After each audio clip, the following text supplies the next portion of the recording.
And good morning, Minecraft. This is Kassarian, and welcome to a tutorial for this thing. What is this thing?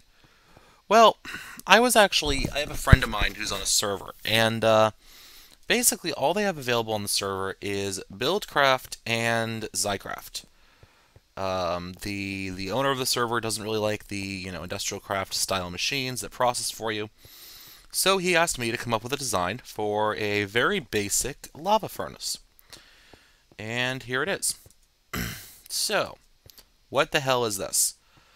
Well, I decided to take advantage of the fact that lava is basically free. Once you're in the Nether and in the current version with pumps and redstone engines, you can kind of just pull it out of the Nether and throw it into a tank. So we have a tank. Yay, tank.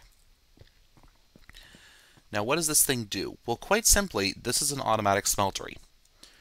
Alright, so let's go through this piece by piece, starting with the tank. This is a standard XyCraft tank. It can be of any size.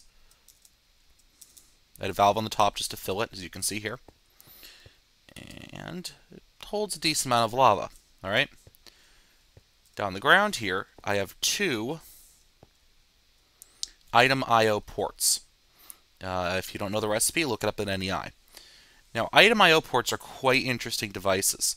Basically, if those of you who are familiar with thermal expansion, this adds thermal expansion style connectivity to XyCraft multi-tanks. So, all you do is once you place it, you shift right click with your open hand. So this wouldn't work. It would have to be this to function. And if you shift right click, it changes color. Blue is input, orange is output slot. So for example, when a bucket goes in here, it will be acted upon by the tank. If it's full, it'll be emptied. If it's empty, it'll be filled. Alright? Nice and simple, right? Right. Now, all this machine does is you have your furnace here. And you don't need these hoppers. I kind of recommend them because in standard vanilla mechanics, lava buckets will smelt 100 items. So you don't want to waste it, so of course you have this thing. All the hoppers on top. I'd recommend at least one, though with the availability of lava, you don't really need it. Now, as you can see here, this smelts at standard furnace speed, unfortunately, so it kind of just pokes along, smelts more glass. And I threw an autarkic gate and a wooden transport pipe. Pretty much all of this could be done with redstone engines if you did not have access to a assembly table for whatever reason. Okay, so now into the actual important bits. So let's start with the furnace and work our way out. Here we have an emerald transport pipe. That emerald transport pipe is configured to only pull empty buckets out of the bottom of the furnace. Okay, when that happens, it comes down here and it hits this diamond transport pipe. The empty bucket is sent blue, which is back along here, through the gold pipe and directly into the lava tank. Now, if I pull out this bucket here, get myself an empty bucket, I can demonstrate this. Empty bucket goes in, you can see it's almost immediately pulled out. Okay? Then it's sent down along the diamond pipe, and zoom.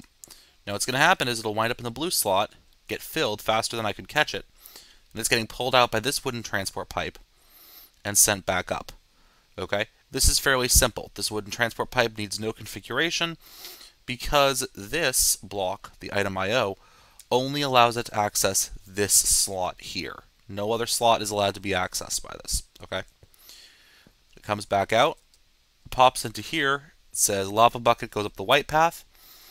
Now here's the interesting thing about these transport pipes, both wooden and emerald. And this is something a lot of people don't know. Items can travel through these, and they can travel the quote-unquote wrong way through these. So even though this is trying to pull out of this furnace, it'll actually go up and through that emerald pipe into the bottom of the machine.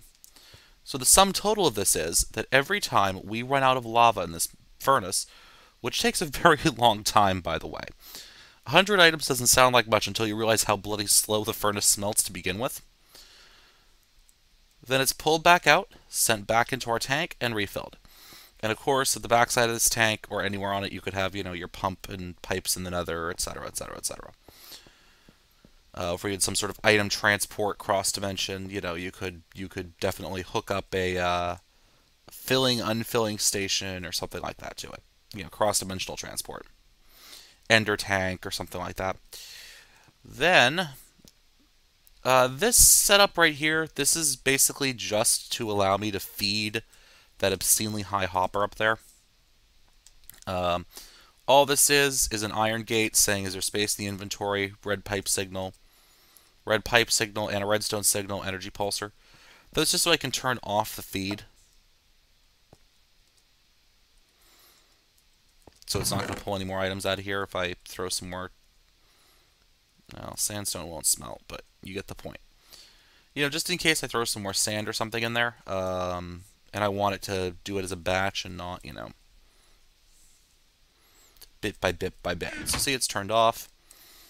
Throw the lever. It'll turn back on, and the sand comes out and is accelerated by the golden pipes. Nice. So basically, we are now automatically smelting. The system is self-regulating and self-controlled, and we shouldn't have any issues here. The only way we'd get an issue is if this chest filled up down here. If this chest filled up, then we'd have items spilling out onto the ground. But other than that, we're pretty much all set. That gate will prevent this hopper from filling up past capacity. You can see here it's starting to fill. If I just get myself some more sand here. See, it's not spitting out because we still have items transmitting up through the pipes. So we lost a little bit, but not that much and not that bad. Alright, ladies and gentlemen, thank you for watching. I hope you enjoyed this little tutorial. This is pretty much a useless machine for anyone running a mod pack like Direwolf 20, because we have much better ways of smelting than this. But for those of you stuck who for some reason have Buildcraft and XyCraft and not much else, this is a pretty good solution. Alright, ladies and gentlemen, thank you for watching. If you enjoyed this video, please comment, click that little like button down there, that little thumbs up, please, or subscribe. I greatly appreciate it. Thank you so much, and as always, happy mining.